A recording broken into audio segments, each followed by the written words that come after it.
Le discours que vous allez entendre a été prononcé le 23 juin 1966 à Paris par M. Jean Rostand de l'Académie française lors de la réunion publique organisée à la Mutualité par le mouvement contre l'armement atomique pour protester contre les essais nucléaires français en Polynésie.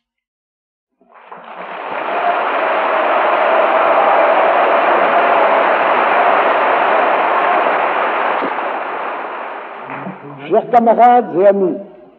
dans quelques jours, l'État français va faire exploser en Polynésie française, près de Tahiti, aux environs de l'atoll de Mururoa, des bombes atomiques A, type Hiroshima, mais appartenant à cette catégorie spéciale que l'on qualifie de bombes dopées parce qu'on y a introduit certains perfectionnements qui les rapprochent en vertu explosive et donc en dignité meurtrière des bombes thermonucléaires de type H.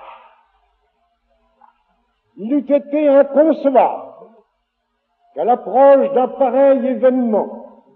les hommes qui se font honneur de représenter le mouvement contre l'armement atomique, contre tous les armements atomiques,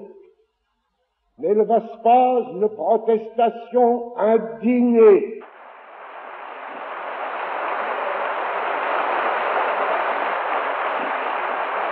Nous protestons et nous accusons. Nous accusons d'abord, pour la simple raison péremptoire, que nous n'admettrons jamais que des prochains soient traités en cobayes sous prétexte qu'ils habitent un archipel lointain. On ne dise pas surtout, car ce serait ajouter la mauvaise foi à la mauvaise conduite, que ces explosions sont inoffensives, toute précaution ayant été prise pour que les populations n'en subissent aucun contre-coup fâcheux. Ce sont là des paroles creuses,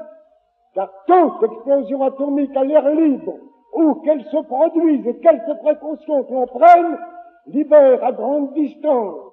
et bien au-delà de la zone dite dangereuse, des poussières radioactives, qui répandues sur le sol et dans les eaux, exerceront des effets nocifs sur tous les êtres vivants, y compris les êtres humains. Ces effets, alors même qu'ils ne sont pas apparents et immédiats, nous savons qu'ils comportent des dommages invisibles, ne se manifestant qu'à plus ou moins longue échéance, dommages infligés au patrimoine héréditaire et qui se traduiront par un vieillissement prématuré, par l'apparition de cancers ou de leucémie, ainsi que dans les générations suivantes, par une augmentation du nombre des malfaiteurs